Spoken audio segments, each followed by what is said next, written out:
بسم الله الرحمن الرحيم. மலக்குகள் உயிரை கைப்பற்றும் போது முட்டி வரை ரத்தம் இருக்கும் என்கின்றார்கள். இது உண்மையா? மையத்து வீட்டிற்கு சென்றால் குளிக்க வேண்டுமா? ஆதாரத்துடன் விளக்கம். ரெண்டு கேள்வி கேட்கறாங்க. முதல்ல என்ன கேட்கறாங்கன்னா, மலக்குகள் ஒரு மனிதருடைய உயிரை கைப்பற்றும் பொழுது முட்டி வரைக்கும் ரத்தம் இருக்கும்னு சொல்றாங்களா, அது உண்மையான்னு கேட்கறாங்க.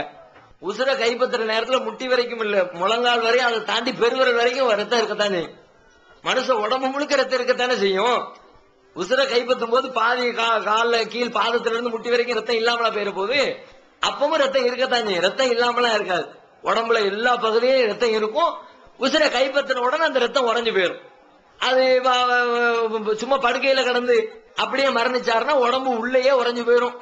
ஏதாவது ஆக்சிடென்ட் ஆகி உடம்புல இருந்து ரத்தம் வெளியில அப்படி மரணித்தாருன்னா வெளியில உறைஞ்சு போயிடும். ஏதோ ஒரு விதத்துல உள்ள இருக்கிற ரத்தம் வெளியே வரும். ஆனா உடம்பு முழுக்க ரத்தம் இருக்கத்தான் செய்யும். ரத்தம் இல்லாம எந்த பகுதியும் இருக்காது. முட்டி வரைக்கும் இருக்கும் என்று சொல்லி அது ஒரு புதுசா என்னத்தையோ ஒன்று சொல்லணும்ன்ற காண்டி சொல்லி இருக்கிறாங்க. அப்படி தனிப்ப குறிப்பிட்டு எதுவும் நமக்கு சொல்லி தரப்படவில்லை. ரெண்டாவது என்ன கேட்கிறாங்கன்னா, மலக்கு அந்த மையத்து வீடுகளுக்கு சென்று வந்தால் குளிக்க வேண்டுமா அப்படின்னு கேட்கிறாங்க. இது சம்பந்தமாக ரசூல் ஸல்லல்லாஹு அலைஹி வஸல்லம் காலத்துல ரசூலுல்லாஹ் குளிக்க சொன்ன மாதிரி ஒரு ஹதீஸும் இருக்கிறது. நாங்க இது மாதிரி நபிகள் நாயகத்துடைய காலத்துல மரண வீடுகளுக்கு சென்றால் நாங்கள் வீட்டுக்கு வந்த உடனே குளித்துக் கொள்வோம் அப்படியும் ஒரு அறிவிப்பு இருக்கிறது. இன்னொரு அறிவிப்புல இன்னொரு சஹாபி விளக்குறாரு, ரசூல் ஸல்லல்லாஹு அலைஹி வஸல்லம் காலத்துல நாங்கள் இது மாதிரி மரண வீடுகளுக்கு சென்று திரும்பினால் எங்களில் குளித்துக் கொள்பவர்களும் உண்டு, குளிக்காதவர்களும் உண்டு. விரும்புறவங்க குளிச்சுக்குவோம், விரும்பாதவங்க குளிக்க மாட்டோம். இப்ப ஒருத்தர் மையத்து வீட்டுக்கு போனவர் குளிப்பாட்டுறான்னு வச்சுக்குவோம். குளிப்பாட்டும் போது மேலையெல்லாம் அசுத்தம் படும். அசுத்தம் பட்டுச்சு அப்படின்னா அவர் அசுத்தமா இருக்குது அப்படின்னு குளிக்க நினைச்சா குளிச்சு கொள்ளட்டும். இல்ல அதை கழுவி விட்டுட்டு சும்மா போயிருவோம், அவர் போய்க்கலாம், ஒன்றும் தப்பு கிடையாது. அது மாதிரி அவர் விரும்பினால் செய்து கொள்ளலாம் என்ற மார்க்கத்தில் அனுமதி வழங்கப்பட்டிருக்கிறது. எனவே குளித்து தான் ஆகணும்னு சட்டம் கிடையாது, குளிக்க கூடாதுங்கிற மாதிரி சட்டம் கிடையாது. விரும்பியோர் தேவைப்பட்டால் குளித்துக் கொள்ளுங்கள், தேவையில்லைன்னா குளிக்காமல் இருந்து கொள்ளலாம். ரெண்டுக்கும் மார்க்கத்தில் அனுமதி இருக்கிறது. சாஃபி ஹனஃபி சொல்லிட்டு ரெண்டு பிரிவு சொல்றாங்க, அதனுடைய விளக்கம் சொல்லுவோம். அதாவது ஷாஃபி ஹனஃபிங்கிற மதுஹபுகள் சொல்றாங்களே, அது என்ன அப்படின்னு கேட்கிறாங்க. அதுக்கும் இஸ்லாத்துக்கும் எந்த சம்பந்தமும் கிடையாது. இஸ்லாம் என்பது என்னன்னா, அல்லாஹ்வுடைய வேதத்துல எது சொல்லப்பட்டிருக்கிறதோ அது நாம் பின்பற்ற வேண்டிய இஸ்லாமிய மார்க்கம். அல்லாஹ்வுடைய தூதர் நபிகள் நாயகம் ஸல்லல்லாஹு அலைஹி வஸல்லம் அவங்க எதையெல்லாம் நமக்கு காட்டி தந்துட்டு போனாங்களோ அதுவெல்லாம் இஸ்லாத்துடைய கடமைகள், கட்டளைகள், நாம் பின்பற்ற வேண்டிய போதனைகள். இந்த இரண்டை தாண்டி இஸ்லாத்திலே நாம பின்பற்ற வேண்டிய போதனைகள்னு வேற எதுவுமே கிடையாது. ஆனா இந்த ஷாஃபி மதுஹப், ஹனபி மதுஹப்ங்கிற பேர்ல முஸ்லிம்கள்ல பல பேர், குறிப்பா தமிழகத்துல அதிகமான மக்கள், சில பேர் ஷாஃபின்னு சொல்லிக்குவாங்க, சில பேர் ஹனபின்னு சொல்லிக்குவாங்க. என்னையா ஷாஃபி ஹனபின்னா, நான் ஷாஃபி இமாம ஃபாலோ பண்றேன், நான் ஹனபி இமாம் சொல்லி தந்த அடிப்படையில என் மார்க்கத்தை ஃபாலோ பண்றேன்பாங்க. அல்லாஹ் திருமறை குர்ஆன்ல அப்படி எங்கேயாவது சொல்லி இருக்கிறானா நீங்க ஷாஃபியை ஃபாலோ பண்ணுங்கன்னானா, ஹனபி இமாம ஃபாலோ பண்ணுங்கன்னு சொன்னானா? குர்ஆன் நாம உயிருக்கு மேல மதிக்க முடிய குர்ஆன் என்ன சொல்கிறது? யா அய்யுஹல்லதீன ஆமனு அத்தீஉல்லாஹ வ அத்தீஉர் ரசூல். இறை விசுவாசிகளே, நீங்கள் அல்லாஹ்விற்கு கட்டுப்படுங்கள், அல்லாஹ்வுடைய தூதருக்கு கட்டுப்படுங்கள். வலா துபதிலு அமாலக்கும். வேற யாரு சொன்னாங்கன்னு சொல்லிட்டு உங்களுடைய அமல்களை வீணாக்கி கொள்ளாதீங்க. அல்லாஹ் சொன்னதை செய்யணும், அல்லாஹ்வுடைய தூதர் சொன்னதை செய்யணும். அதை தாண்டி வேற யாரு சொல்றது மார்க்கம் கிடையாது அப்படின்னு திட்டவட்டமாக திருமறை குர்ஆன்ல நமக்கு அல்லாஹ் ரப்பல் ஆலமீன் கட்டளை இடுகிறான். இப்ப இவங்க எல்லாம் யாரு? இந்த ஷாஃபி ஹனபிங்கிறவங்க யாருன்னா, ரசூலுல்லாஹ் காலத்துக்கு பின்னாடி ஒரு 80 வருஷத்துக்கு பிறகு, ஒரு 150 வருஷத்துக்கு பின்னாடி வந்தவங்க தான் இந்த இமாம்கள்லாம். ஹனபி இமாம்னு சொல்றமே, நுஅமான் இப்னு சாபித், அவர் ரசூலுல்லாஹ் மரணித்து பல வருடங்களுக்கு பிறகு ஹிஜ்ரி 80ல தான் இந்த ஹனபி இமாம்ங்கிறவரே பிறக்கிறார். ஹிஜ்ரி 150ல தான் ஷாஃபி இமாம்ங்கிறவர் பிறக்கிறார். அப்ப இந்த ஷாஃபி ஹனபி மதுஹபை தான் ஃபாலோ பண்ண வேண்டும் என்றால், அது இஸ்லாத்துல உள்ளது என்றால், இந்த 150 வருஷத்துல உள்ளவங்க எதை ஃபாலோ பண்ணுனாங்க? அவங்க முஸ்லீம்களா இல்லையா? அவங்களுடைய வணக்க வழிபாடுகள் எல்லாம் அல்லாஹ் நன்மை தர மாட்டானா? தருவான். எப்படி தருவான்? அவங்க ரசூலுல்லாஹ் ஃபாலோ பண்ணினார்கள், நபிகள் நாயகத்தை பின்பற்றினார்கள் என்று சொல்லி அப்படி நன்மை தருவான. அதை செஞ்சா தான் நமக்கு நன்மை தரும். அவங்க எல்லாம் நல்ல இமாம்கள், அவங்கள நம்ம யாரும் விமர்சிக்கல. இந்த ஷாஃபிங்கிறவரா இருக்கட்டும், ஹனபிங்கிறவங்களா இருக்கட்டும், அவங்க எல்லாம் நமக்கு முன்னால் வாழ்ந்து சென்ற நல்ல மனிதர்கள், நல்ல ஆராய்ச்சியாளர்கள். திருமறை குர்ஆனையும் நபிகள் நாயகத்தினுடைய போதனைகளையும் அலசி ஆராய்ந்தவர்கள். அவங்க வந்து பல விஷயங்களை குர்ஆன் ஹதீஸ்ல இருந்து ஆய்வு செஞ்சு சொல்லி இருக்கிறாங்க. ஆனா இன்னைக்கு ஃபாலோ பண்றாங்களா மதுஹபு, இந்த மதுஹபுகளுக்கும் அந்த இமாம்களுக்கு சம்பந்தமே கிடையாது. ஷாஃபி மதுஹப்னு சொல்லுவாங்க, ஷாஃபி இமாம ஃபாலோ பண்றேன்னு சொல்லுவாங்க. ஆனா உண்மையில ஷாஃபி மதுஹப்காரங்க எதை ஃபாலோ பண்றாங்களோ அது எல்லாமே ஷாஃபி இமாம் சொன்னதானே கிடையாது. ஹனபி மதுஹபும்பாங்க, அப்படின்னா என்னையா அபு ஹனீஃபா இமாம் சொன்னதும்பாங்க. அப்படி அபு ஹனீஃபா இமாம் சொன்னதுதான் இன்னைக்கு ஹனபி மதுஹபா இருக்கிறதா? கிடையாது. அபு ஹனீஃபா சொன்னதுக்கும் இன்னைக்கு இருக்கிற மதுஹபுக்கும் சம்பந்தமே இல்லை. இன்னும் சொல்ல போனா இந்த மதுஹபு நூட்கள்ல எழுதப்பட்டிருக்கிறத அதை படிச்சு பாத்தீங்கன்னாலே உங்களுக்கு தெரியும், இவ்வளவு ஒரு கேடுகட்ட செய்திகளையா இந்த இமாம்கள் சொன்னாங்க. கண்டிப்பா சொல்லி இருக்க மாட்டாங்க. நீங்களே முடிவுக்கு வந்துருவீங்க. அபு ஹனீஃபா இமாம் ரொம்ப உயர்வான ஆளு நீங்க நினைச்சா, ஷாஃபி இமாம் ரொம்ப பெரிய நல்ல மனிதர் நினைச்சா, அவங்க பேரால இன்னைக்கு இருக்கிற புத்தகம், இந்த புத்தகத்தை படிச்சு பார்த்தாலே நீங்க காரி துப்புவீங்க. இதுவெல்லாம் ஒரு நல்லவன் சொல்றதா? இதுவெல்லாம் ஒரு மனுஷன், ஒரு நாகரிகம் உள்ள மனுஷன் பேசுற பேச்சான்னு காரி துப்புவீங்க. அப்படி செய்திகளை அந்த இமாம்களுடைய பேரை பயன்படுத்தி மதுஹப்ங்கிற பேரால எழுதி வச்சிருக்கிறான். ஹனபி மதுஹப் புத்தகங்கள் சிலது இருக்கிறது. கன்சு தகாயிக்னு ஒரு நூல் இருக்கிறது, நூருல் இலாஹ்னு ஒரு நூல் இருக்கிறது, ஹிதாயான்னு ஒரு நூல் இருக்கிறது, துர்ருல் முக்தார்னு ஒரு நூல் இருக்கிறது, ரத்துல் முக்தார்னு ஒரு நூல் இருக்குது. இந்த நூல் எல்லாம் என்ன நூலு, என்ன புத்தகம்னா இது எல்லாமே ஹனபி மதுஹப் புத்தகம். இந்த புத்தகத்தை நீங்க படிச்சு பாத்தீங்கன்னா எந்த அளவுக்கு அதுல மோசமா எழுதி இருக்கிறாங்கன்னா அதுல ஒரு செய்தி வருது. அதாவது லாபஸ், குற்றம் கிடையாது, உங்களுக்கு வந்து தப்பு தடை கிடையாது. என்ன தடை கிடையாது அப்படின்னா, ஒரு அடிமை பெண்ணுக்கு முன்னிலையில பிமுஆயனத்தில் அமர்த்தி, ஒரு அடிமை பெண்ணுக்கு முன்னாடி தன்னுடைய மனைவியோடு ஒருவன் உறவு கொள்வது குற்றமில்லை. இப்படி அல்லாஹ் சொல்வானா? கொஞ்சம் யோசிச்சு பாருங்க. ஒரு பொம்பளைய பக்கத்துல வச்சுக்கிட்டு ஒரு மனைவியோடு ஒருத்தன் குடும்பம் நடத்தலாம், அது மார்க்கத்துல தப்பு அல்ல. இஸ்லாமிய மார்க்கத்துல இந்த ஆண் பெண் சம்பந்தப்பட்ட ஒழுக்கம் எவ்வளவு சொல்லித்தரப்பட்டிருக்கிறது. ஒருத்தர் தன்னுடைய அந்தரங்க விஷயத்தை எவ்வளவு கட்டுப்பாடோட பாதுகாக்கணும்னு போதிக்கப்பட்டிருக்கிறது. அப்படிப்பட்ட மார்க்கத்துல இப்படி ஒரு அசிங்கத்தை கண்ணுக்கு முன்னாடி இது மாதிரி அடுத்த முன்னாடி பாரு சொல்லுவாங்களா? அப்படி அல்லாஹ் அங்கீகரிப்பானா? இது ஒரு கேடுகட்ட காரியம் இல்லையா? இதை மதுஹப்னு சொல்லி வச்சிருக்காங்க. அதாவது பரவாயில்ல, இன்னொரு இடத்துல துர்ருல் முக்தாருங்கிற நூல்ல இன்னொரு இடத்துல அவர் சொல்ல, அந்த ஹனபி மதுஹப் நூல்ல சொல்லப்பட்டிருக்கிறது. என்ன சொல்லப்பட்டிருக்குன்னா, ஒருவன் வந்து ஒரு பெண்ணை கற்பழிக்கிறான்னு வச்சுக்குவோம். கற்பழித்தான் என்று கேள்விப்பட்டா நமக்கு எவ்வளவு கோபம் வருது. விபச்சாரம் செஞ்சான்னாலே அதுக்கே பெரிய அருவருப்பு படுறோம். அதுவே ஒரு பெரிய தவறான காரியம்னு விமர்சிக்கிறோம், திட்டுறோம். அதுக்கே வந்து மரண தண்டனை எல்லாம் இஸ்லாம் சொல்லுகிறது. விபச்சாரத்துக்கே மரண தண்டனை என்று சொன்னால் கற்பழிப்புக்கு எவ்வளவு பெரிய தண்டனை கொடுக்கணும்? விபச்சாரங்கிறது ரெண்டு பேரும் சேர்ந்து விரும்பி செய்யறது. கற்பழிப்புங்கிறது அந்த பெண்ணுடைய விருப்பம் இல்லாமல் அவள் மீது திணிக்கப்படுகிற ஒரு பெரிய ஒரு வன்புணர்ச்சி தான் அது. அப்படிப்பட்ட குற்றத்தை செஞ்சா அவனை சும்மா விடலாமா?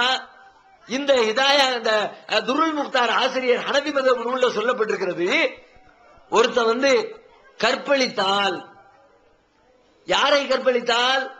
ஒரு ஊமை பெண்ணை கற்பழித்தால் அவனுக்கு எந்த தண்டனையும் கிடையாது. விபச்சாரம் செஞ்சவனுக்கே தண்டனைன்னா கற்பழிச்சவனுக்கு எவ்வளவு பெரிய தண்டனை கொடுக்கணும்? அதே வாய் பேச முடியாத ஒரு ஊமை பெண்ணை போய் ஒருத்தன் கற்பழிச்சாமனா அவனை சும்மா விடலாமா? நம்ம வீட்டுல இருக்கிற ஒரு பெண்ணை இப்படி ஒருத்தன் பண்ணி விட்டாமனா அங்கீகரிப்போமா? அது சும்மா விடுமா? அவனை நார கிழிச்சிட மாட்டோம். ஆனா ஹனபி மதுஹப் சொல்லுது அவனுக்கு தண்டனை கொடுக்காதீங்க. இதை ஒரு நாகரிகமான ஒரு மனுஷன் ஏத்துக்குவானா? ஒரு முஸ்லீம் இதை ஒத்துக்குவானா? அப்ப இதையெல்லாம் மதுஹப் மார்க்கன்ற பேர்ல எழுதி வச்சிருக்கிறாங்க. இதை ஒருத்தர் ஏத்துக்கொள்ள முடியுமான்னு முதல்ல யோசிக்கணும். அப்ப இப்படிப்பட்ட கதைகளும் நம்ப முடியாத செய்திகளும் அருவருப்பான ஆபாசமான செய்திகளை மதுஹப்ங்கிற பேர்ல எழுதி வச்சிருக்கிறாங்க. இத போய் இப்போ ஒருத்தர் ஹனபி மதுஹப்னு சொன்னார்னா என்ன அர்த்தம்? இதையெல்லாம் அங்கீகரிக்கிறான்னு அர்த்தம். இதையெல்லாம் ஏத்துக்கிறாருன்னா ஒருத்தர் சொல்லலாமா? நான் ஹனபி மதுஹப்காரன் அப்படி சொன்னாம்னா ஆக வெக்கம் கட்டவனால தான் சொல்ல முடியும். இதுக்கெல்லாம் யாரு தயாரா இருக்கிறானோ, இதையெல்லாம் யார் அங்கீகரிக்கிறானோ அவன் தான் நான் ஹனபி மதுஹப்னு சொல்ல முடியும். எவனுக்கு அந்த தைரியம் வராது. அப்படி சொல்றவங்க யோசிக்குங்க, நீங்க இதையெல்லாம் ஒத்துக்கிறீங்களா? இந்த மாதிரி அடிமை பெண்ணுக்கு முன்னாடி இருக்கிறத, இந்த மாதிரி ஊமை பெண்ணை கற்பழிக்கிறத, இதையெல்லாம் விரும்புற ஆட்களா நீங்க யோசித்து பார்த்து கொண்டு இந்த மதுகபுகளை ஏத்துக்கிறதா ஏத்துக்க கூடாதுங்கிறத முடிவெடுங்க. அதனால இந்த மதுகபுக்கு இஸ்லாத்துக்கு சம்பந்தம் கிடையாது, மதுகபு இமாம்களுக்கும் மதுகபுக்கு சம்பந்தம் கிடையாது. அவங்க எழுதி வச்சது கூட இப்படி எழுதல, அவங்க பேரால எழுதி வச்ச புத்தகங்கள்லாம் இப்படி எல்லாம் இருக்குது. அந்த இமாம்கள் மரணிச்சு வருஷம் 1000 வருஷம் ஆயிடுச்சு. ஆனா இன்னைக்கு மதுகபுன்னு ஃபாலோ பண்றாங்களே, அந்த நூல்கள் எல்லாம் அந்த புத்தகங்கள் எல்லாம் எப்ப எழுதப்பட்டுச்சு? ஒரு 300 வருஷத்துக்கு முன்னாடி, ஒரு 400 வருஷத்துக்கு முன்னாடி எழுதப்பட்டு அதைத்தான் இந்த இமாம்களுடைய பேரை பயன்படுத்தி உள்ளுக்குள்ள நுழைச்சு வச்சிருக்கிறாங்க. அதனால இஸ்லாத்திற்கு இந்த மதுகபுக்கு சம்பந்தம் கிடையாது. ஒரு முஸ்லீம் தன்னை ஷாஃபி என்றோ தன்னை ஹனபி என்றோ அல்லது ஹம்பலி என்றோ அல்லது மாலிகி என்றோ எந்த கோணத்திலும் அழைத்துக் கொள்ளக்கூடாது. தன்னை குர்ஆனை பின்பற்றக்கூடியவன் நான் நபிகள் நாயகத்துடைய போதனை பின்பற்றக்கூடியவன் என்றுதான் சொல்ல வேண்டும், அதை தான் பின்பற்ற வேண்டும். அதற்கு தான் மறுமையில அல்லாஹ்விடத்துல கூலி உண்டு என்பதை புரிந்து கொள்ள வேண்டும். தனிப்பள்ளியின் அவசியம் என்ன? தனிப்பள்ளியுடைய அவசியம் என்ன அப்படின்னு கேக்குறாங்க. இப்ப நம்ம எல்லாம் பள்ளிவாசல்களை ஒவ்வொரு ஊர்களையும் ஏற்கனவே பள்ளிவாசல்கள் இருக்கிறது. ஆனாலும் நாம என்ன பண்றோம்னா, நம்ம இந்த ஏகத்துவ கொள்கையை சொல்லக்கூடிய நம்ம மக்கள் நாம தொழுவதற்காக வழிபாடு செய்வதற்காக இன்ன பிற பிரச்சாரங்கள் செய்வதற்காக வேண்டி தனியாக பள்ளிவாசல்களை உருவாக்கி கொண்டிருக்கிறோம். இதுக்கு என்ன அவசியம் வந்துருச்சு? ஏற்கனவே உள்ள பள்ளிவாசல்ல போய் தொழ வேண்டியதானே, அதுல தொழுதா அவங்களுக்கு என்ன தடை அப்படின்னு சொல்லி கேட்கறாங்க. பள்ளிவாசல்கள்ல தொழுகிறதுல தடை கிடையாது, பள்ளிவாசல் தொழணும், அதுல மாற்று கருத்து கிடையாது. ஆனா தனியாக பள்ளிவாசலை உருவாக்குறதுக்கு சில காரணங்கள் இருக்கிறது. நம்ம தமிழகத்தை பொறுத்த வரைக்கும் இந்த ஏகத்துவ கொள்கைகளை சொல்லக்கூடிய எல்லாரும் நபிகள் நாயகம் ஸல்லல்லாஹு அலைஹி வஸல்லம் காட்டி தந்த அடிப்படைகளை தான் தொழ வேண்டும் என்று வலியுறுத்தக்கூடிய நாம எப்படியெல்லாம் ரசூலுல்லாஹ் தொழுதாங்களோ அப்படி தொழுவதை பெரும்பாலான பள்ளிவாசல்களில் அங்கீகரிக்க மறுக்கிறார்கள். என்ன பண்றாங்க? பெரும்பாலான பள்ளிகள்ல நீங்க நாங்க எப்படி தொழுகிறோமோ அப்படித்தான் தொழுகணும், எங்க அஜர்த்து எப்படி தொலை வைக்கிறாங்க அப்படித்தான் தொழுகணும், எங்க ஊர்ல மக்கள் எல்லாம் எப்படி தொழுகிறாங்களோ அப்படித்தான் தொழுகணும், பெரிய போர்டு மாட்டி வச்சிடறாங்க. இங்க மதுகபுகளை பின்பற்றாதவர்கள் தொலை வரக்கூடாது, இந்த பள்ளிவாசல் ஹனவி மதுகபின்படி செயல்படக்கூடிய பள்ளிவாசல், ஆகவே அவர்கள் மட்டும்தான் இங்க தொலை வேண்டும்னு சொல்லிட்டு இது மாதிரி நபிகள் நாயகம் சொன்ன அடிப்படையில தொலை போறோம் என்றால் நீங்கள் தொலை வரக்கூடாதுன்னு தடுக்கிறார்கள். ஆனா நாம அவங்க சொல்றதுக்காக வேண்டி பள்ளிவாசல் போகுதே, பள்ளிவாசல்ல தொழணுமேன்றதுக்காக வேண்டி அவங்க சொல்ற மாதிரி தொழ முடியுமா? அப்படி தொழுதா அல்லாஹ் நன்மையை தருவானா? தொழுகன்னா என்ன? தொழுகையை பத்தி ரசூலுல்லாஹ் சொன்னாங்க, சல்லு கமார் ஐத்துமூனி சல்லி, என்னை எவ்வாறு தொழ கண்டீர்களோ அப்படி நீங்கள் தொழுவுங்க. அதுக்கு தான் அல்லாஹ் கூலியை தருவான். ரசூலுல்லாஹ் எப்படி தொழுதாங்களோ அப்படி தொழுதாதான் அது தொழுக. எங்க அத்தா தொழுத மாதிரி நான் தொழுதா, எங்க தாத்தா தொழுத மாதிரி நான் தொழுதா, எங்க ஊர்ல இருக்கிற பழக்கத்தின் அடிப்படையில் நான் தொழுதா, அதெல்லாம் அல்லாஹ்விடத்துல தொழுகையாக ஆகாது. எது தொழுகன்னா ரசூலுல்லாஹ் எப்படி தொழுதாங்களோ அதுதான் தொழுக. அப்ப அந்த தொழுகையை தொழுவதற்கு அந்த பள்ளியில அனுமதி இல்லாட்டி நாம என்ன பண்றது? பள்ளிக்கு போகணுமேன்ற காரணி தொழுகையை விட முடியாது. அப்ப வேற பள்ளியை உருவாக்குவோம். ஏன்னா பள்ளியில தொழுவதுதான் சிறப்பு, 27 மடங்கு நன்மை அதிகம், தனியா தொழுகிறத விட பல நன்மை அங்க கிடைக்குது. அப்ப நம்ம வேற வழி இல்லாம அது மாதிரியான கட்டத்துல தனியான பள்ளியை உருவாக்க வேண்டிய சூழ்நிலைக்கு தள்ளப்படுகிறோம். இன்னும் சில நேரங்கள்ல என்ன ஆகுது, நாம நம்ம ஊர்ல இருக்கக்கூடிய பல பள்ளிவாசல்களுக்கு தொலை போகும்போது அங்க மார்க்கத்துக்கு முரணான கருத்துக்களை தான் பிரச்சாரம் செய்கிறார்கள். உதாரணமா ஜும்மாவுடைய தொழுகை, ஜும்மாவுடைய பிரசங்கத்துக்கு போய் உட்கார்ந்தோம்னா அல்லாஹ் சொன்னதுக்கு மாற்றமாக, ரசூலுல்லாஹ் காட்டி தந்ததுக்கு மாற்றமாக இஸ்லாத்தின் பெயரால உண்மையான மார்க்கத்தை மக்களுக்கு சொல்லாம பொய்யான செய்திகளை, கதைகளை, கற்பனைகளை மார்க்கத்தின் பெயரால விட்டு அடிக்கிறாங்க. இப்ப நமக்கு தெரியுது இவர் பொய் சொல்றாரு, குர்ஆன்ல இல்லாதது சொல்றாரு. இப்ப கூட ஓதுறாங்க பள்ளிவாசல்ல, மௌலூது பாடல் படித்துக் கொண்டிருக்கிறாங்க. ரபியுல் அவல் மாசம் எந்த ஊர் பள்ளிவாசலுக்கு போங்க, பள்ளிவாசல்ல மக்ரிபுக்கு வர மௌலூது படிக்கிறாங்க. இது மார்க்கத்துல உள்ளதா? இத பத்தி பயான் பண்றாங்க. வெள்ளிக்கிழமை ஜும்மாவில் அஜர்த்து பேசுறாரு, ரசூலுல்லாஹ்வை புகழ்ந்து பாடக்கூடிய மௌலூதுக்கு மக்கள்லாம் வரணும் அப்படின்னு கூப்பிடுறாரு. ஆனா குர்ஆன் இந்த மௌலூது அங்கீகரிக்கல, மௌலூத ஓதாதீங்கன்னு குர்ஆன் சொல்கிறது, மௌலூதுக்கு வாங்க அது இஸ்லாத்துல உள்ளது, ரசூலுல்லாஹ்வை புகழ்றது அப்படின்னு பொய்யான வியாக்கியானத்தை சொல்லி இஸ்லாத்துல இல்லாத தப்பான கருத்தை பிரச்சாரம் பண்றார். அதை தப்புன்னு தெரியக்கூடிய நான் என்ன செய்யணும்? அதை விளக்கணுமா இல்லையா?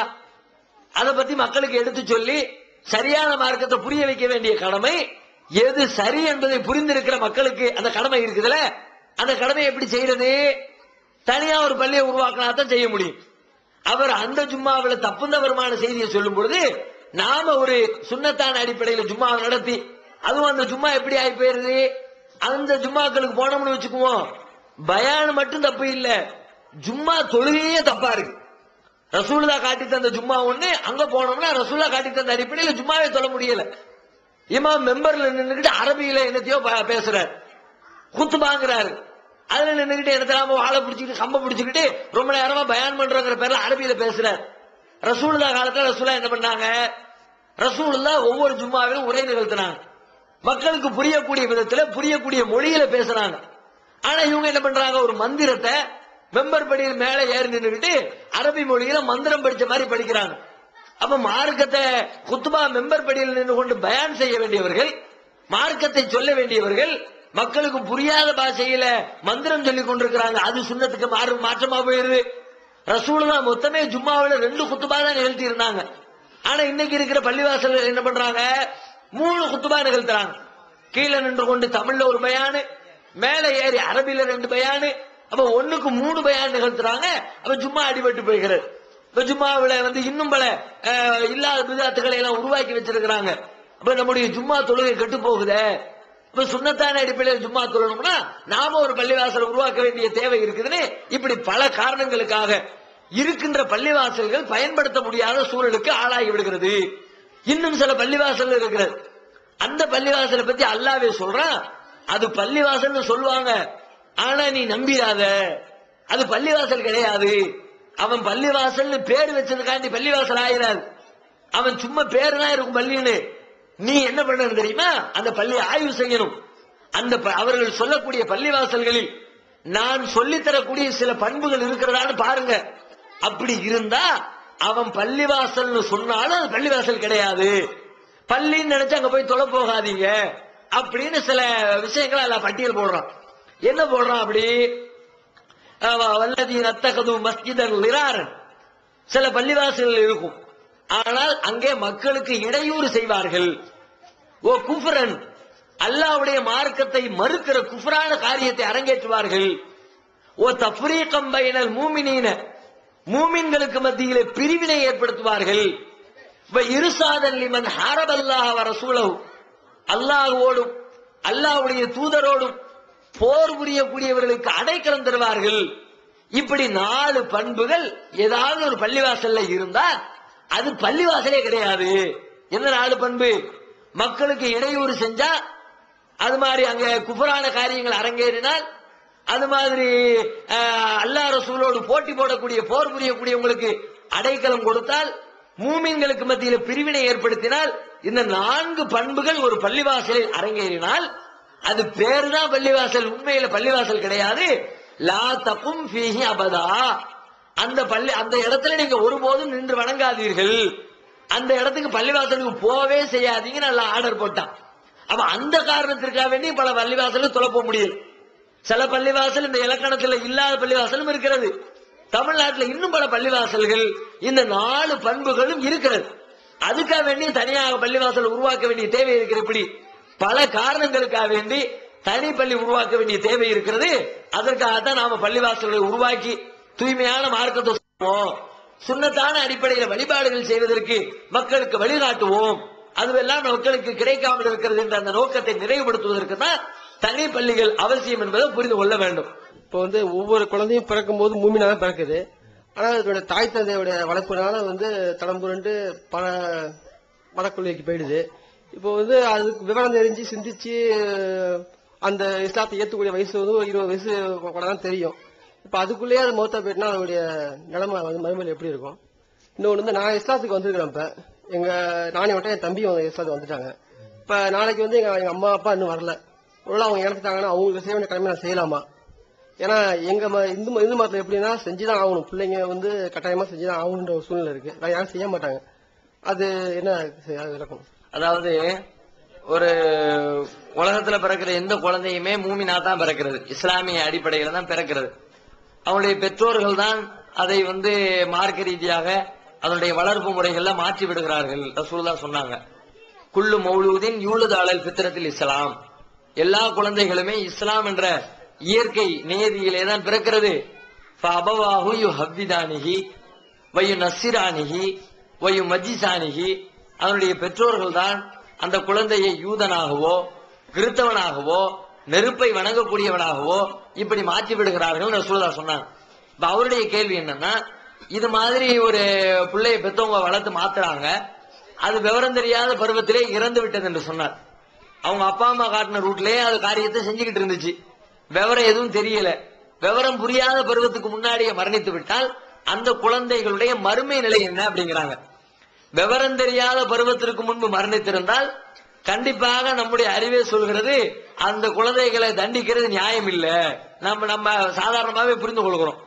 அதுதான் மார்க்கத்தில் உள்ள சட்டமும் கூட. ரசூல் ஸல்லல்லாஹு அலைஹி வஸல்லம் சொன்னாங்க, சில பேரை பத்தி அவங்க செய்யக்கூடிய தவறுகள் எழுதவே படாது, அவங்க தப்பே செஞ்சாலும் அந்த தப்பு எழுதப்படாது, அதுக்காக வேண்டி அல்லாஹ் குற்றம் பிடிக்க மாட்டான் அப்படின்னு சில பேரை பட்டியலிட்டாங்க. அதுல ஒரு ஆளு இந்த பைத்தியக்காரர் சொன்னாங்க, ஒரு மனநோயாளி ஒருத்தர் தப்பு பண்ணி ஒருத்தர் கத்தி எடுத்து குத்தி விட்டார், அவருக்கு அல்லாஹ் குற்றம் பிடிக்க மாட்டான், ஏன்னா அவர் தெரிஞ்சு விரும்பி புரிந்து செய்யல, அது அவருடைய புத்தி பேதலிச்ச காரணத்தினால் செஞ்சாரு. அதே மாதிரி பருவம் அடையாத குழந்தைகள் அவர்கள் விஷயத்திலும் எதுவும் எழுதப்படாது, அவருடைய பாவங்கள் தவறுகள் எதுவும் பதியப்படாதுன்னு சொல்லிட்டாங்க. அப்ப தவறுகள் எதுவும் பதியப்படாது என்று சொன்னால் மிச்சம் இருக்கிறது என்ன? நன்மைகள்லாம் மிச்சம் இருக்கும். அந்த புள்ள இயற்கையில நல்ல பிள்ளையா இருக்குது, நல்ல பிள்ளைய கெட்ட பிள்ளையாக சில காரியங்கள் அவங்க பெற்றவங்க செய்ய வைக்கிறாங்க. அப்படி அந்த புள்ள செஞ்சதுல தப்பை எழுதலாட்டி நன்மை மட்டும் மிச்சம் இருக்கும். அப்ப அதனுடைய மறுமை நிலை வெற்றியாகத்தான் அமையும் என்பதை புரிந்து கொள்ள முடிகிறது. ஆனாலும் கூட இதை இந்த தப்பு எழுதப்படாது என்பது நமக்கு சொல்லித்தரப்பட்டிருக்கிறது. சொர்க்கம் போகுமா நரகம் போகுமா என்று சொல்லக்கூடிய அதிகாரம் நமக்கு வழங்கப்படல. சொர்க்கம் போகும் என்றுதான் நமக்கு அறிவு சொல்லுகிறது. ஆனாலும் அதை சொல்லக்கூடிய அதிகாரத்தை ரசூல் தான் நம்ம கையில கொடுக்கல. ஏன்னு கேட்டா, ஒரு தடவை ரசூல் ஸல்லல்லாஹு அலைஹி வஸல்லம் அவங்க முன்னிலையில ஒரு குழந்தையுடைய ஜனாஸா கொண்டு செல்லப்படுகிறது. அப்போ ஆயிஷா ரலியல்லாஹு அன்ஹா சொல்றாங்க, ஒரு சுவனத்து சிட்டுக்குருவிகளில் ஒரு சிட்டுக்குருவி இதோ எடுத்து செல்லப்படுகிறது. என்ன சொல்றாங்கன்னா, சொர்க்கத்துக்கு போற சின்ன குழந்தை தானே, பாவம் செய்யாத புள்ள இறந்துருச்சு, அப்ப சொர்க்கத்துக்கு போற புள்ள தானே அப்படின்னு ஆயிஷா ரலியல்லாஹு அன்ஹா சொல்றாங்க. ரசூலுல்லாஹ் சொல்றாங்க, கோவப்படுறாங்க, அது சுவனத்து சிட்டுக்குருவிதான் என்று உனக்கு எப்படி தெரியும்? அது எப்படி நீ சொன்ன? அந்த புள்ள சொர்க்கம் தான் போகணும் உனக்கு சொன்னது யாரு என்று சொல்லி அதை கண்டித்திருக்கிற காரணத்தினால் சொர்க்கம் நரகம் என்று அதை சொல்வதற்கான உரிமை நமக்கு வழங்கப்படவில்லை. ஆனாலும் அந்த பருவம் அறியாத விவரம் அறியாத நிலையிலே செய்துவிட்ட அந்த பாவங்களுக்கு மறுமையிலே குற்றம் கிடையாது, தண்டிக்கப்படாது என்பது மாத்திரம் உண்மை. இரண்டாவது என்ன கேட்கிறாங்கன்னா, இஸ்லாத்தை ஏற்றுக்கொண்ட சகோதரர் அவங்களுடைய பெற்றோர் இறந்து விட்டார், நாங்க எங்களுடைய மத வழக்கப்படி எங்களுடைய கிரியைகளை நிறைவேற்றலாமா அப்படின்னு கேட்கிறார். அதாவது அந்த சடங்கு சம்பிரதாயங்களை நிறைவேற்றக்கூடாது. பெற்றவங்க இறந்துட்டாங்க, அவங்க இஸ்லாத்தை ஏற்றுக்கொள்ளவில்லை என்று சொன்னால் அவ எவ்வளவுதான் கட்டாயமாக இருந்தாலும், பிள்ளைகள் தான் செய்தாக வேண்டிய நிர்பந்தத்தில் இருந்தாலும், நம்ம மார்க்கம் அனுமதிக்காத சில சடங்குகளை அவங்களுடைய மதத்துல செய்வாங்க. அந்த சடங்கு சம்பிரதாயங்களை ஒரு காலம் நம்ம செய்து விடக்கூடாது, அதுக்கு நமக்கு அனுமதி கிடையாது. ஆனா மார்க்கம் அனுமதிச்ச சிலது உண்டு. அடக்கம் பண்றது, குளிப்பாட்டுறது, தூக்கிட்டு போறது, அது மாதிரி சாதாரண ஒரு உடலுக்கு செய்ய வேண்டிய கடமை இருக்குதுல்ல, அது மாதிரி காரியத்தை செய்வதில் நீங்கள் பங்கேற்கலாம். அந்த உடம்பு குளிப்பாட்ட வேண்டிய காரியங்களை செய்யறாங்களா, நீங்க போய் குளிப்பாட்டலாம். அந்த உடம்பை துணி வைத்து பொடியக்கூடிய அந்த வேலையை செய்யறாங்களா, நீங்க போய் செய்யலாம். அந்த உடம்பு தூக்கிட்டு போறாங்களா, நீங்க போய் தூக்கலாம். அந்த உடம்பு குழிய தோண்டி புதைக்கிறாங்களே, நீங்க போய் புதைக்கலாம். ஆனால் எந்த விதத்திலும் அந்த மதத்துடைய சடங்குகள் எரிக்கிறாங்களா, எரிக்கிறதில் நீங்க பங்கேற்க கூடாது. வேறு ஏதும் மந்திரங்கள் ஓதுறாங்களா, அந்த மந்திர சபைகள் நீங்கள் பங்கேற்க கூடாது. பெத்த தந்தையாக இருந்தாலும் கூடி, பெத்த தாயாராக இருந்தாலும் சரி, அது நம்முடைய மார்க்கத்தினுடைய கருத்துக்களுக்கு விரோதமாக நம்ம அல்லாவை ஏற்று விட்டோம், அல்லாவுடைய மார்க்கத்தை நம்பி விட்டோம் என்றால் அது என்ன சொல்லுதோ அதற்கு தான் முழுமையா கட்டுப்படணும், அதற்கு தான் உண்மையான இருக்கணும். இதை உண்மை என்று சொல்லிவிட்டு இதற்கு எதிரான காரியத்தை செஞ்சோம்னா நாம இதை உண்மைன்னு சொன்னது பொய்யினாயிரும். நிஜமாவே இந்த மார்க்கத்தை நம்பினது உண்மைனா, இந்த மார்க்கம் எதையெல்லாம் தவறு என்று சொல்கிறதோ அதையெல்லாம் விட்டு விலகி வருவதுதான் இதை உண்மை என்று ஒத்துக்கொண்டதற்கு அர்த்தம். அந்த அடிப்படையில சடங்கு சம்பிரதாயங்கள் நடந்தால் அதுல நீங்க பங்கேற்காமல் விலகி கொள்ள வேண்டும். வேற மத்தபடி போறது, ஹெல்ப் பண்றது, உதவி செய்யறது, அவங்களுக்கு ஆறுதல் சொல்றது, குடும்பத்தாரோடு பங்கேற்கிறது, இப்படி சடங்கு சம்பிரதாயம் இல்லாத காரியங்களில் பங்கேற்பது மார்க்கத்தின் பார்வையில் குற்றம் இல்லை. குர்ஆன்ல 2வது அத்தியாயத்துல 11, 12வது வசனத்துல அல்லாஹ் சொல்றான், பூமியில் குழப்பம் செய்யாதீர்கள் என்று அவர்களிடம் கூறப்படும் போது நாங்கள் சீர்திருத்தம் செய்வோரே என கூறுகின்றனர். கவனத்தில் கொள்க, அவர்களே குழப்பவாதிகள், எனினும் உணர மாட்டார்கள். இது சுன்னத்துல் ஜமாத் நம்ம தௌஹீத பார்த்து சொல்லுது. இதுக்கு உங்களுடைய விளக்கம் என்ன? அதாவது அல்லாஹ் குர்ஆன்ல ஒரு இடத்துல சொல்லி காட்டுகிறான், குழப்பம் செய்யறவன் நான் சீர்திருத்தம் பண்றேன்னு சொல்லுவான். சொன்னாலும் அவனுக்கு தெரியாது, நாங்க சீர்திருத்தம் தான் பண்றோமா. அது மாதிரிதான் இந்த தௌஹீத் ஜமாத்துக்காரங்க குழப்பம் பண்ணிக்கிட்டு சீர்திருத்தம் சொல்லிக்கிட்டு இருக்கிறாங்க என்று அந்த வசனத்தை நமக்கு மேற்கோள் காட்டுறாங்க. குழப்பம்னா எது, சீர்திருத்தம்னா எது, அதையும் குர்ஆன் சொல்லிடுச்சு. அதை யாரு செய்யறாங்கன்றத வச்சு முடிவெடுத்துக்க வேண்டியதான். எதையுமே நம்ம சுய அறிவை கொண்டு தீர்மானிக்க தேவையில்லை. எதுவா இருந்தாலும் குழப்பத்துக்கு ஒரு டெபினேஷன் குர்ஆன்ல இருக்கிறது. அது மாதிரி சீர்திருத்தத்துக்கு குர்ஆன்ல ஒரு டெபினேஷன் இருக்கிறது. சீர்திருத்தம் எது? அல்லாஹ் சொல்றான், குன்தும் கைர உம்மா, நீங்கள் தான் சிறந்த சமுதாயம், தாமுரூன பில் மாரூஃப் வ தன்ஹவுன அனில் முன்கர், நன்மைகளை சொல்லுகிறீர்கள், தீமைகளை விட்டு மக்களை தடுக்கிறீர்கள், வ தூமினூன பில்லாஹ், அல்லாஹ்வை நீங்கள் நம்புகிறீர்கள். இதுதான் நீங்கள் சிறந்தவர்கள், சீர்திருத்தவாதிகள் என்பதற்கான இலக்கணம் இதுதான். நல்லத மக்களுக்கு சொன்னா அது சீர்திருத்தம், கெட்டதை விட்டு மக்களை தடுத்தா அது சீர்திருத்தம். அது குர்ஆன் சொல்கிறது. இந்த வேலையை செய்யறது யாரு? நாம என்னத்தை சொல்றோம்? நாம ரசூலுல்லாஹ் சொன்னபடி தொழுவோங்கிறோம். இது நல்லதா கெட்டதா? அவங்கள்ட்டே கேளுங்க.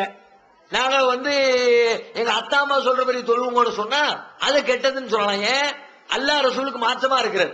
குர்ஆன் சொல்றதை கேளுங்கன்னு சொல்றோம், ரசூலுல்லாஹ் சொன்னதை ஃபாலோ பண்ணுங்கன்னு சொல்றோம். அது நல்லதா கெட்டதானா? நல்லதுதான். அது குர்ஆனே டிக்ளேர் பண்ணிடுச்சு. அதை நீங்க திரிச்சு சொன்னாலும் மாத்தி சொன்னாலும் மறைச்சு சொன்னாலும் இதுதான் உண்மைங்கிறது உங்களுடைய மனசாட்சி சொல்லக்கூடிய அவங்களுக்கே தெரியும். யார் இதை சொல்றாங்களோ அவங்களுக்கே தெரியும் நம்ம தான் குழப்பவாதி, அவங்க குழப்பம் பண்ணல, சீர்திருத்தம் தான் பண்றான் என்று அவர்களுக்கு தெரிந்து கொண்டுதான் வேண்டுமென்றே இந்த பொய் பிரச்சாரத்தை பண்றாங்க. அடுத்து என்ன? நாம இந்த குழப்பம்னு நம்ம மேல அவங்க சொல்றதுக்கு என்ன காரணம்னா, நாம இந்த பிரச்சாரத்தை பண்ணின உடனே ஊருக்குள்ள பிரச்சனை வந்துரு, அதைத்தான் அவங்க குழப்பம்னு நினைக்கிறாங்க. பிரச்சனை வந்தா குழப்பம் கிடையாது. பிரச்சனை வந்தா தமிழ்ல சொல்லுவாங்கல்ல, கலகம் பிறந்தா தான் தெளிவு பிறக்கும்னு. அந்த வேலையை தான் நம்ம செய்யறோம். ரசூலுல்லாவே இந்த வேலையை செஞ்சாங்க. ரசூலுல்லாஹ் நம்ம செய்யற இந்த சத்திய பிரச்சாரம், அவங்க செஞ்ச பிரச்சாரத்தை நம்ம பண்றோம். நம்ம பண்ற இதே வேலையை ரசூலுல்லாஹ் செய்யும் போது ரசூலுல்லாஹ் ஊர்லயும் இதே மாதிரி குழப்பம் ஏற்பட்டுச்சு. அவங்க பார்வையில் என்ன குழப்பம்? ஊருக்குள்ள சண்டை வந்துச்சு, அண்ணன் தம்பி பிரிஞ்சு போயிட்டாங்க, மாமா மச்சான் அடிச்சுக்கிட்டாங்க, ஊர் விலைக்கு வைக்கிற அளவுக்கு ஊர்ல பெரிய பிரச்சனைகள் ஏற்பட்டுச்சு. ஊருக்குள்ள கசாமுசான் ஆன உடனே குழப்பங்கிறாங்க. அப்ப இந்த குழப்பத்தை ரசூலுல்லாஹ் செஞ்சிருக்கிறாங்களா? அப்ப ரசூலுல்லாஹ் குழப்பவாதியா? ரசூல் ஸல்லல்லாஹு அலைஹி வஸல்லம் கொள்கையை சொல்றாங்க, பிரச்சனை ரெண்டு பிரிவா பிரிஞ்சிடறாங்க. இந்த ஒரு பக்கம் ரசூலுல்லாஹ்வுடைய பக்கம் ஒரு டீம், எதிர்த்தாப்புல இன்னொரு டீம். இந்த டீம்ல நிக்கிறது அந்த டீம்ல நிக்கிறது யாருன்னு கேட்டா ரெண்டு பேருமே சொந்தக்காரங்க. அந்த பக்கம் தந்தை இருந்தா இந்த பக்கம் மகன் இருக்கிறார், இந்த பக்கம் அண்ணன் இருந்தா அந்த பக்கம் தம்பி இருக்கிறார், இந்த பக்கம் அம்மா இருந்தா அந்த பக்கம் புள்ள இருக்கிறார். இப்படி சொந்த பந்தங்கள் ரெண்டு தரப்புல நிக்கிறாங்க. ரெண்டு தரப்புல இன்னைக்கும் நிக்கிறோம். அது மாதிரி இன்னைக்கு என்ன பண்றோம்? எதிர்த்தாப்புல உட்கார்ந்துகிட்டு தந்தை மகனும் பேசுறாங்க. நீங்க போறது தப்பு, நீங்க செய்யறது சரியில்லை, நீ அப்படி செய்யாத இப்படி செய்யாத பேச்சுவார்த்தை நடத்துறோம். ஆனா ரசூலுல்லாஹ் என்ன பண்ணாங்க? இந்த பக்கத்துல இருக்கிறவர் கையிலையும் வாளு, அந்த பக்கத்துல இருக்கிறவர் கையிலையும் வாளு. எழுத்தாப்புல தந்தை, இந்த பக்கம் புள்ள, அப்பனும் புள்ளையும் கையில வாளை எடுத்துட்டு வெட்டுறாங்க, ஒருத்தர் கழுத்தை வெட்டுறாங்க. இப்ப பெரிய குழப்பவாதி யாரு? பிரச்சனையை வச்சுதானே எங்களை குழப்பவாதிங்கிறீங்க. நாங்க பிரச்சாரம் பண்ணணும்னா பிரச்சனை வந்துருச்சு, இந்த பிரச்சனையை வைத்துக் கொண்டு நாங்கள் குழப்பம் செய்கிறோம் என்கிறீர்கள். நாங்கள் செய்த பிரச்சனையை விட நபிகள் நாயகம் அதிக பிரச்சனை செய்து கொள்கைக்காக வேண்டி அண்ணன் தம்பின்னு பார்க்காம கொலை செய்யக்கூடிய துணிந்தார்களை அல்லாவுக்காக வேண்டி.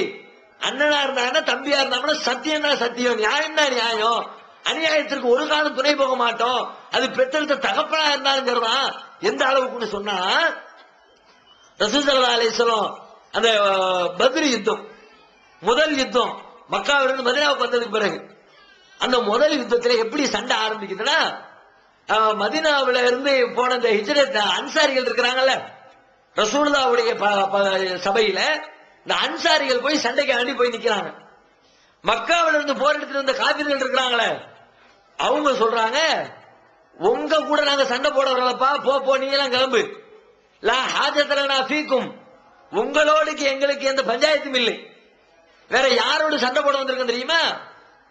இன்னமா அரதனா இப்னு அம்மினா, நாங்கள் எங்களுடைய சொந்தக்காரர்கள், எங்க சித்தப்பா மக்க பெரியப்பா மக்க அங்க இருக்கிறானே அவனோடு சண்டை போட வந்திருக்கிறேன். மக்காவிலிருந்து ஓடி வந்து மதினாவில் உட்கார்ந்து இருக்கிறாங்களே என் சொந்தக்காரன், எங்க அண்ணன் மகன், என் தம்பி மகன், என் சித்தப்பா மகன், என் பெரியப்பா மகன், அவனை அனுப்பு, அவனுக்கு எனக்கு தான் ஃபைட்டு, நீ ஒதுங்கிக்க, நீ யாரா அப்படின்னு அந்த காபிர்கள் விலக்கி விடுறாங்க. அப்ப ரசூலா சொல்றாங்க, இந்த பக்கத்துல இருக்கக்கூடிய சஹாபாக்களை எழுப்பி விடுறாங்க, யா அலி கும், அலியை எந்திரி, ஹம்சாவை எந்திரிங்க. இப்படி ஒவ்வொரு சஹாபியா எழுப்பி விடுறாங்க. எழுப்பி விட்டு போய் சண்டை போடுங்கிறாங்க. யாரோடு சண்டை போடுறாங்க? சொந்த சித்தப்பா மக்க பெரியப்பா மக்க. நம்ம உறவு முறையில சொல்வதா இருந்தா சொன்ன அண்ணன் தம்பி, அண்ணன் தம்பிகளோடு சண்டை போடுறாங்க. சண்டையினுடைய முடிவுல இந்த ரசூல் ஸல்லல்லாஹு அலைஹி வஸல்லத்துடைய புறத்திலிருந்து போன இந்த இவர்கள் சஹாபாக்கள் எதிரணியில இருந்து வந்த அண்ணனையும் தம்பியையும் கொலை செய்துவிட்டு இவர்கள் வீர போராளிகளாக திரும்பி வர்றாங்க. இவ்வளவு பெரிய அண்ணன் தம்பிகளை கொலை பண்ற அளவுக்கு கொள்கைக்காக உறுதியா நின்றாங்களே. நபிகள் நாயகம் பிரச்சாரம் செய்தார்கள். அந்த பிரச்சாரத்தினால் பிரச்சனை வந்தது. அந்த பிரச்சனையுடைய முடிவிலே அடிதடி வந்தது. அந்த அடிதடி கொலை வரைக்கும் சென்றது. சண்டையிட்டு ஒருவரோடு ஒருவர் கொலை செய்து செத்து போகிற அளவுக்கு குழப்பம் முற்றியது, பிரச்சனை முற்றியது. அதை நீங்கள் குழப்பம் என்று சொன்னால் அதே வேளையை நாங்களும் செய்வோம். எங்களுக்கு நீங்க குழப்பவாதின்னு சொல்லிக்க, அதை பத்தி நாங்க கவலைப்பட போறது இல்ல. எங்களை பார்த்து குர்ஆன் அப்படி சொல்லல. ரெண்டாவது என்ன, குழப்பத்துக்கு டெபினேஷன் சொல்லுது. இது சீர்திருத்தத்துக்கு டெபினேஷன். குழப்பத்துக்கு குர்ஆன் விளக்கம் சொல்கிறது. அல் ஃபித்னத்து அஷத்து மினல் கத்ல். குழப்பம்னா எதுனா அது கொலையை விட பெரிய பாவம் தான் குழப்பம். குழப்பத்துக்கு என்ன, குழப்பத்துக்கான அளவுகோல் என்னன்னா சத்தூக்குமன் சபையில்லா, அல்லாஹ்வுடைய பாதையை விட்டு உங்களை தடுப்பது அது குழப்பம். அல்லாஹ்வுடைய பள்ளிவாசலை விட்டு உங்களை தடுப்பது அது குழப்பம். உங்களுடைய வீடுகளை விட்டு உங்களை வெளியேற்றுவது அது குழப்பம். குழப்பத்தை அல்லாஹ் விளக்குறான். குழப்பம் எதுலாம் குழப்பம் தெரியுமா? சொந்த வீட்டுக்கு சொந்தக்காரன அவனுடைய வீட்டுல இருந்து அநியாயமா வெளியேற்றுறீங்களே, இது குழப்பம். பள்ளிவாசல்ல அல்லாஹ்வை தொலை விடாம தடுக்கிறீங்களே, இது குழப்பம். அவங்க அல்லாஹ்வுடைய பாதை விட்டு மக்களை தடுக்கிறீங்களே, அது குழப்பம். குழப்பம்னாங்க. இதை யார் செய்யறா? பள்ளிவாசலுக்கு வராதுன்னு சொல்றது யாரு? எங்க பள்ளிவாசலுக்கு யாரையா வராது நாங்க சொல்லியிருக்கோமா? நாங்க போர்டு போட்டுருக்கிறோமா? அப்ப பள்ளிவாசலுக்கு வராதுன்னு சொல்ற ஆட்கள் நீங்க. அல்லாஹ் சொல்றான் இது குழப்பம், குழப்பவாதி நீங்க தான். ஊடுகளை விட்டு வெளியேற்றுறது குழப்பங்கிறான். இந்த வேலையை தமிழ்நாட்டில் யார் பண்றா? நீங்க தான் பண்றீங்க. நீங்க குழப்பம். அல்லாஹ்வுடைய பாதையை விட்டு தடுக்கிறது குழப்பங்கிறான். இதை யார் பண்றா? நீங்க தான் பண்றீங்க. அப்ப குர்ஆனுடைய பார்வையில அலசி பார்த்தோம் என்று சொன்னால் குர்ஆனுடைய இலக்கணப்படி இந்த குழப்பத்திற்கான வேலைகளை எல்லாம் அவர்கள் செய்கிறார்கள். சீர்திருத்தத்துக்கான வேலைகளை நாம செய்கிறோம். அவர்களை பார்த்து குர்ஆனிலே சொல்லப்பட்டிருக்கிற வசனத்தை வேண்டும் என்றே மறைத்து திரித்து நம்மளை பார்த்து திருப்புறாங்க. இதுக்கான தீர்வு உலகத்துல கிடைக்கவில்லை என்றால் நம்ம அவங்கள பார்த்து குறை சொல்ல, அவங்க நம்மளை பார்த்து அந்த வசனத்தை சொல்ல, அல்லாஹ் இதுக்கு தீர்வு சொல்றான். இன்னல்லாஹ் யஹ்குமு பைனஹும் ஃபீமா ஹும் ஃபீஹி யக்தலிஃபூன். நீங்கள் கருத்து வேறுபாடு கொண்டிருந்தீர்களே அந்த விஷயத்துல அல்லாஹ் மறுமையில உங்களுக்கு தீர்ப்பளிப்பான். அப்ப தீர்ப்பு சொல்வான் அல்லாஹ். உண்மையான சீர்திருத்தவாதி யாரு, உண்மையான குழப்பவாதி யாரு, குழப்பம் செஞ்சுக்கிட்டே தன்னை சீர்திருத்தவாதி என்று சொன்னது யாரு என்று அல்லாஹ் மறுமையில தீர்ப்பளிப்பான். அப்பொழுது இதை நாங்கள் சந்தித்துக் கொள்கிறோம் என்பது மாத்திரம் சம்பந்தப்பட்டவர்களுக்கு நாங்க பதிலா சொல்லிக் கொள்கிறோம். இஸ்லாம் மார்க்கம் இல்லாதவங்க இணைய வைக்கிறாங்க. அதுக்கு அவங்களை காஃபிர்னு சொல்றோம். அப்ப முஸ்லீம்லயே இருந்துகிட்டு இணைய வைக்கிறாங்க இல்லையா? அப்ப அவங்களுக்கு என்ன சொல்றது? அது ஒண்ணு இருக்கு. அதுல ஒட்ட மாதிரி இன்னொரு கேள்வியும் கூட, இப்ப அவங்கள பார்த்து நம்ம சலாம் சொல்றோம் இல்லையா? அது எப்படி சொல்லலாமா இல்ல சொல்லக்கூடாதா? இல்ல மற்ற மாற்று மதங்களை பார்த்து சொல்ற மாதிரி சலாம் சொல்லணுமாங்கிறத கொஞ்சம் விளக்கம் கொடுத்தீங்கன்னா நல்லா இருக்கும். அதாவது என்ன கேக்குறாங்கன்னா, முஸ்லீம் அல்லாதவர்கள் அல்லாஹ்விற்கு இணை கற்பித்தால் அவங்கள காஃபிர்கள் என்று சொல்கிறோம். முஸ்லீம்களில் அதே மாதிரி அல்லாஹ்வுக்கு இணை கற்பிக்கிற பாவம் செய்யறாங்களே அவங்கள என்ன மாதிரி சொல்றது அப்படின்னு கேக்குறாங்க. இந்த இணை கற்பித்தல் என்ற வார்த்தைக்கு அரபியிலே சொல்லக்கூடிய பதம் தான் முஷ்ரிக் என்ற வார்த்தை. முஷ்ரிக் என்றால் இணை கற்பிக்கக்கூடியவன். இது முஸ்லீம் என்று சொல்லிக்கொண்டு ஒருத்தர் இணை கற்பித்தாலும் அவருக்கும் இந்த வார்த்தையை பயன்படுத்தலாம். நாம் முஸ்லிம் இல்லை என்று சொல்லிக் கொண்டு ஒருத்தர் இணை கற்பித்தாலும் அவருக்கும் இந்த வார்த்தையை பயன்படுத்தலாம். அதே நேரத்தில் ஒருத்தரை காபிர்னு பயன்படுத்துறோம். காபிர் என்ற வார்த்தைக்கான நேரடி அர்த்தம் என்னன்னா இறைவனை மறுப்பவன் அர்த்தம். இறைவனே இல்ல, இறைவனே கிடையாது, இறைவனை நான் நம்ப மாட்டேன் அப்படி சொல்றாங்களே அவன் தான் காபிர்னு அர்த்தம். இறைவன் ஒருத்தன் இருக்கிறான், எல்லா மேல பவர் உள்ளவன் தான், அவனுக்கு இருக்கிற பவர் இவருக்கு இருக்குன்னு சொல்றாங்களே அவங்க தான் இணை கற்பிக்கிறவங்க. இறைவனையே இல்லைன்னு மறுக்கிறவங்க தான் காபிர். ஆனா இந்த காபிர்ங்கிற சொல்ல இறைவனுக்கு இணை கற்பிக்கிறாங்களே அவங்களுக்கு நாம பயன்படுத்தலாம். ஏன்னா குர்ஆன்ல அல்லாஹ் ஒரு இடத்துல சொல்லி காட்டுகிறான், மாகானலில் முஷ்ரிகீன ஐயமுரு மசாஜித் அல்லாஹி ஷாஹிதீன அலா அன்ஃபுஸிஹிம் பில் குஃப்ரி. முஷ்ரிக்குகளுக்கு அதாவது இணை கற்பிக்கக்கூடியவர்களுக்கு அல்லாஹ்வுடைய பள்ளிவாசல்களை நிர்வாகம் செய்கிற அருகதை கிடையாது. ஏன் கிடையாது தெரியுமா? ஷாஹிதீன அலா அன்ஃபுஸிஹிம் பில் குஃப்ரி. ஏன்னா அவர்கள் குஃப்ருக்கு சாட்சிகளாக இருக்கிறார்கள். முஷ்ரிகா இருக்கிறான். முஷ்ரிகா இருக்கிறதுனா என்ன அர்த்தம்னா அவன் குஃப்ருக்கு சாட்சியா இருக்கிறான். அவனும் கிட்டத்தட்ட குஃப்ராத்த காபிரா தான் இருக்கிறாங்க. அல்லாஹ்வை மறுக்கிறவன் என்னத்தை செய்வானோ அதைத்தான் அல்லாஹ்வுக்கு இணை கற்பிக்கிறவனும் செய்யறாங்கிறான் அல்லாஹ். அதனால ஒருத்தர் இணை கற்பிக்க கூடியவருக்கு காபிர் என்ற சொல்லை பயன்படுத்தினால் அதுவும் குற்றம் இல்லை. ஆனால் இணை கற்பித்தலுக்கு தனியான ஒரு வார்த்தை இருக்கிறது, இறைவனை ஒரேடியாக மறுப்பதற்கு தனியான ஒரு வார்த்தை இருக்கிறது. ஒன்றுக்குரியதை ஒன்றுக்கு பயன்படுத்துவது மார்க்கத்தின் பார்வையில குற்றம் இல்லை. இவங்களுக்குள்ள அவங்களுக்கு சொல்லிக்கலாம், அவங்களுக்குள்ள இவங்களுக்கு சொல்லிக்கலாம், எல்லாம் ஒண்ணுக்குள்ள ஒண்ணுதான் நல்லா சொல்லிவிட்டான் ஒண்ணு. ரெண்டாவது என்ன கேட்கிறாங்கன்னா அப்படிப்பட்டவர்களுக்கு காபிரோ முஷ்ரிக்கோ யாரோ ஒண்ணு அவர்களுக்கு சலாம் சொல்லலாமா, அவர்கள் சலாம் சொன்னால் நாம் பதில் சொல்லலாமான்னு கேட்கிறாங்க. அவர்களுக்கு நாம சலாமும் சொல்லலாம், அவர்கள் நமக்கு சலாம் சொன்னால் அதற்கு நாம பதிலும் சொல்லலாம். ஆனா இந்த கருத்தை சில அறிஞர்கள் மறுக்கிறாங்க. நம்ம முஸ்லிம்கள சில அறிஞர்கள் இதை விமர்சிக்கிறாங்க. எப்படி விமர்சிக்கிறாங்கன்னா அவங்க சலாமும் சொல்லக்கூடாது, அவங்களுக்கு சலாம் சொன்னா நாம அலைக்கும் சலாம்னு பதிலும் சொல்லக்கூடாது. ஏன் அப்படின்னா அதற்கு ஒரு ஹதீஸ் ஆதாரமா காட்டுறாங்க. ரசூல் ஸல்லல்லாஹு அலைஹி வஸல்லம் இந்த யூதர்களை பார்த்து சொல்லும் பொழுது அவங்களுக்கு நீங்க அலைக்கேன்னு பதில் சொல்லுங்க அப்படின்னு சொன்னாங்க. அவங்க சலாம் சொல்லும் பொழுது நீங்க அலைக்கேன்னு பதில் சொல்லுங்க. அலைக்கேன்னா நீ என்னத்தை சொன்னியோ அதே மாதிரி உனக்கு சலாம் உண்டாகட்டும் அர்த்தம் இல்லாம நீ என்னத்தை சொன்னியோ அதிலே உனக்கு அப்படி பதில் சொல்லுங்க ரசூலுல்லாஹ் சொன்னாங்க. இந்த செய்தியை வைத்துக்கொண்டு நாம சலாம் சொல்லக்கூடாது, உங்களுக்கு அலைக்கேன் மட்டும்தான் சொல்லணும்னு சில பேர் சொல்றாங்க. ஆனா இதற்குரிய பின்னணியை பத்தி அவங்க தெரியாம இப்படி ஃபத்வா கொடுக்கறாங்க. இதனுடைய பின்னணி என்னன்னா ஒரு தடவை ரசூல் ஸல்லல்லாஹு அலைஹி வஸல்லம் அவங்களுடைய சபைக்கு சில யூதர்கள் வர்றாங்க. வர்றவங்க ரசூலுல்லாஹ்வுக்கு வேகமா அஸ்ஸலாமு அலைக்கும் அப்படிங்கிறாங்க. அப்ப ரசூல் ஸல்லல்லாஹு அலைஹி வஸல்லம் அலைக்கும் உங்களுக்கும் அதே மாதிரி ஆகட்டும்னு சொல்றாங்க. அவங்க என்ன சொன்னாங்கன்னா அஸ்ஸலாமு அலைக்கும்னு சொல்லல, அஸ்ஸாமு அலைக்கும்ங்கறான். இந்த லா இருக்குல அஸ்ஸலா லாவனா விட்டுட்டான், வெறும் அஸ்ஸாமு அலைக்கும் தான். அஸ்ஸாமு அலைக்கும்னா என்ன அர்த்தம்னா நீ சீக்கிரம் செத்து போன அர்த்தம், நாசமா போ, உனக்கு நாசம் வரட்டும்னு அர்த்தம். அவன் டெக்னிக்கலா சலாம் சொல்றது மாதிரி அஸ்ஸலாமு அலைக்கும்னா உனக்கு சாந்தி வரட்டும்னு அர்த்தம். அவன் சாவு வரட்டும்னு அப்படி அதை சொல்ற மாதிரி மாத்தி இப்படி சொன்னான். ரசூலுல்லாஹ் இதை கவனிச்சுட்டாங்க. கிண்டலா பண்றிய கிண்டலு, உனக்கு அதே துணியில நான் பதில் சொல்றேன், நீ என்னத்தை சொன்னிய அதே உனக்கு, நீ நெசமாவே சலாத்தை சொன்னா சலாம் உனக்கு, நீ எனக்கு சாவ சொல்றல சாவு உனக்கு அப்படின்னு டெக்னிக்கலா பதில் சொல்லிட்டாங்க. இப்பதான் சொன்னாங்க அவனுக்கு நீங்க அலைக்கும்னு சொல்லுங்க. எப்ப சொன்னாங்க? அவன் கிண்டல் பண்ணும்போது பதில் சொல்லும் போது அலைக்கும்னு சொல்ல சொன்னான். அவன் நிஜமாவே அஸ்ஸலாமு அலைக்கும் சொன்னால், நிஜமாவே சலாம் சொன்னால் அப்ப அவங்களுக்கு நம்ம அலைக்கும்னு சொல்லணுமான்னா அலைக்கும் சலாம் சொல்லணும். அவன் உண்மையிலே நமக்கு சலாம் சொல்றான், அப்ப நம்மளும் அவன் உண்மையா நடக்கணுமா இல்லையா? அதுதான் மார்க்கத்தில் சொல்லி தரப்பட்டிருக்கிறது. அதுக்கு தெளிவாகவே ஒரு ஆதாரம் இருக்கிறது. என்ன ஆதாரம்னா குர்ஆன்ல நபி இப்ராஹிம் அலைஹிஸ்ஸலாத்துடைய வரலாற்றை அல்லாஹ் நமக்கு சொல்லி தர்றான்.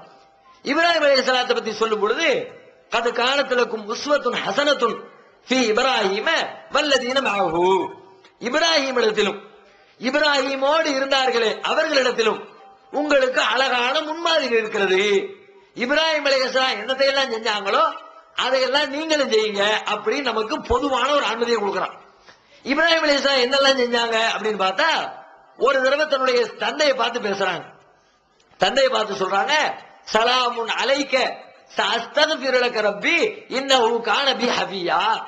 எனதருமை தந்தையே, உங்கள் மீது சலாம் உண்டாகட்டும், உங்களுக்காக நான் என் இறைவனிடத்திலே பாவ மன்னிப்பு தேடுவேன் அப்படின்னு சொல்லிட்டு தந்தையிடமிருந்து பிரிந்து வந்துடுறாங்க. அல்லாஹ் வசனம் இறக்கி வைக்கிறான். என்ன வசனம்? இப்ராஹிமுக்கு வசனம் இறக்கி வைக்கிறான். இப்ராஹிமே, நீங்க உங்களுடைய தந்தைக்கு எப்படி பாவ மன்னிப்பு தேடுவீங்க? உங்களுடைய தந்தை அல்லாஹ்வுக்கு இணை கற்பிக்கிற பாவத்தை செய்கிறார். இணை கற்பிக்கிறவருடைய பாவத்தை நான் மன்னிக்க மாட்டேன்னு சொல்லிவிட்டேன். அவர் அல்லாஹ்வுக்கு விரோதியா இருக்கிறாரு, அல்லாஹ்வுக்கு இணை கற்பிக்கிறாரு என்று தெரிந்ததற்கு பிறகும் அவருக்காக நீங்கள் எப்படி பாவ மன்னிப்பு தேடுவீர்கள் அப்படின்னு சொல்லிட்டு அல்லாஹ் கண்டிச்சு வசனம் இறக்கும் போது சொல்றான், இப்ராஹிம் இடத்துல உங்களுக்கு முன்மாதிரி உண்டு, ஆனால் இல்லா கௌல இப்ராஹிம். இப்ராஹிம் அவருடைய வாழ்க்கையிலே சொன்ன ஒரே ஒரு சொல்லை தவிர அந்த ஒரு சொல்லில் மட்டும் உங்களுக்கு முன்மாதிரி கிடையாது. என்ன ஒரு சொல்லு? தன்னுடைய தந்தைக்காக வேண்டி பாவ மன்னிப்பு தேடுவனார அந்த ஒரு சொல்லுல உங்களுக்கு முன்மாதிரி கிடையாது. ஏன்னா தந்தை இணை கற்பிக்கிறார், இணை கற்பிக்கிறவருக்கு பாவ மன்னிப்பு கேட்க கூடாது, அவர் கேட்பேன்னு சொல்லிவிட்டாரு. அதை ஃபாலோ பண்ணிடாதப்பா. இந்த ஒன்ன தவிர இப்ராஹிம் என்னவெல்லாம் செஞ்சாங்களோ அது எல்லாத்திலயும் உங்களுக்கு முன்மாதிரி இருக்குது, அது எல்லாத்தையும் நீங்க ஃபாலோ பண்ணுங்க அப்படின்னு அல்லாஹ் குர்ஆன்ல வசனம் இறக்கி வச்சுட்டான். இப்ப நாம என்ன கவனிக்கிறோம்னா, இதுல இப்ராஹிம் அலைஹிஸ்ஸலாம் ரெண்டு சொன்னாங்க தன்னுடைய தந்தையை பார்த்து. என்ன ரெண்டு சொன்னாங்க? ஒன்னு பாவ மன்னிப்பு தேட வேண்டும் சொன்னாங்க, இன்னொன்னு சலாமும் சொன்னாங்க. உங்கள் மீது சலாம் உண்டாகட்டும், நான் உங்களுக்காக வேண்டி அல்லாஹ் இடத்துல பாவ மன்னிப்பு தேடுவேன். அல்லாஹ் என்ன சொல்றான்? இப்ராஹிமுடைய வாழ்க்கையில ஒண்ணு மட்டும் நீ செய்யாத, மத்த எல்லாத்தையும் செய். பாவ மன்னிப்பு தேடுறதை மட்டும் செய்யாத அப்படின்னா என்ன அர்த்தம்? சலாம் சொல்றது செய்கின்ற அர்த்தத்துக்குள்ள வருதுல. ரெண்டு சொல்றாங்க, ஒன்ன செய்யாதன்னா இன்னொன்னு செய்யலாங்கிற கருத்து விளங்குதானே? அந்த அடிப்படையில இப்ராஹிம் அலைஹிஸ்ஸலாம் தன்னுடைய இணை கற்பிக்கக்கூடிய தந்தைக்கு சலாம் சொல்லி இருக்கிறார்கள். அதை அல்லாஹ் தவறு என்று கண்டிக்காத காரணத்தினால் நாமும் நம்மிடத்திலே வரக்கூடிய இணை கற்பிக்கிறவர்களுக்கு நாம முன்வந்து சலாமும் சொல்லலாம். ஒருவேளை அவர்கள் சலாம் சொன்னால் நாம் அதற்கு பதிலும் சொல்லலாம். இன்னும் சொல்ல போனா இது மாதிரி சலாம் சொல்லக்கூடிய பழக்கத்தை நாம அவங்களிடத்துல வளர்க்க வேண்டும்.